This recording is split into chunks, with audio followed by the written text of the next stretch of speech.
लक्ष्मी नारायण एक बहुत भोला और सीधा लड़का था। वह हर रात सोने से पहले अपनी दादी से कहानी सुनता था। दादी उसे नागलोक, पाताल लोक, चंद्रलोक और सूरज लोक की कहानियां सुनाती थी। एक दिन दादी ने उसे स्वर्ग का सुंदर वर्णन सुनाया। स्वर्ग की बातें सुनकर लक्ष्मी नारायण के मन में स्वर्ग देखने की इच्छा जाग उठी। उसने जिद पकड़ ली कि वह स्वर्ग देखना चाहता है। दादी ने समझाया कि मनुष्य स्वर्ग नहीं देख सकता, लेकिन वह रोते रोते सो गया। रात में उसने सपना देखा। एक चमकता हुआ देवता उसके पास आया और बोला, बेटा, स्वर्ग देखने के लिए कीमत चुकानी पड़ती है। जैसे सर्कस देखने के लिए टिकट लेनी पड़ती है, वैसे ही स्वर्ग देखने के लिए भी पुण्य चाहिए। ये डिबिया रख लो।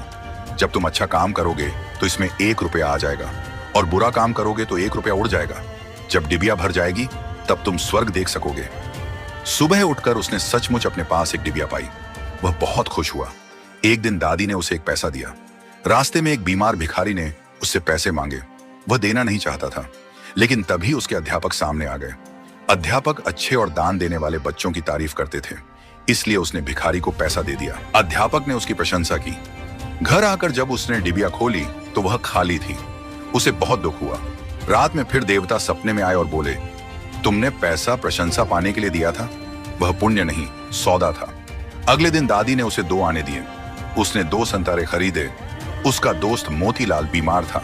जब वह उसे देखने गया तो पता चला कि डॉक्टर ने संतरे का रस देने को कहा है, लेकिन उसके घर में पैसे नहीं थे।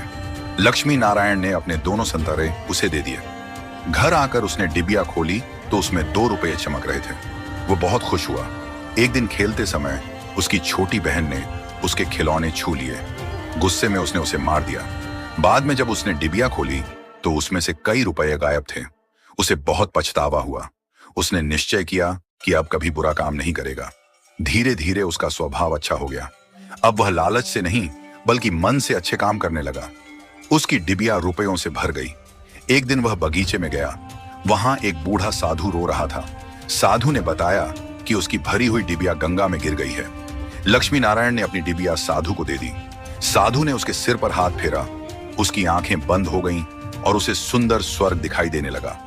जब उसने आंखें खोली तो साधु की जगह वहीं देवता खड़े थे। देवता ने कहा, बेटा, जो लोग अच्छे काम करते हैं उनके लिए यही दुनिया स्वर्ग बन जाती है। ऐसे ही अच्छे काम करते रहो। इतना कहकर देवता अदृश्य हो गए। इस कहानी से यह शिक्षा मिलती है कि मनुष्य जैसा काम करता है वैसा ही उसका स्वभाव बन जाता है। जो अच्छे काम करता है उसे अच्छे काम करने में ही आनंद मिलता है, और जो बुरे काम करता है उसका स्वभाव भी बुरा हो जाता है।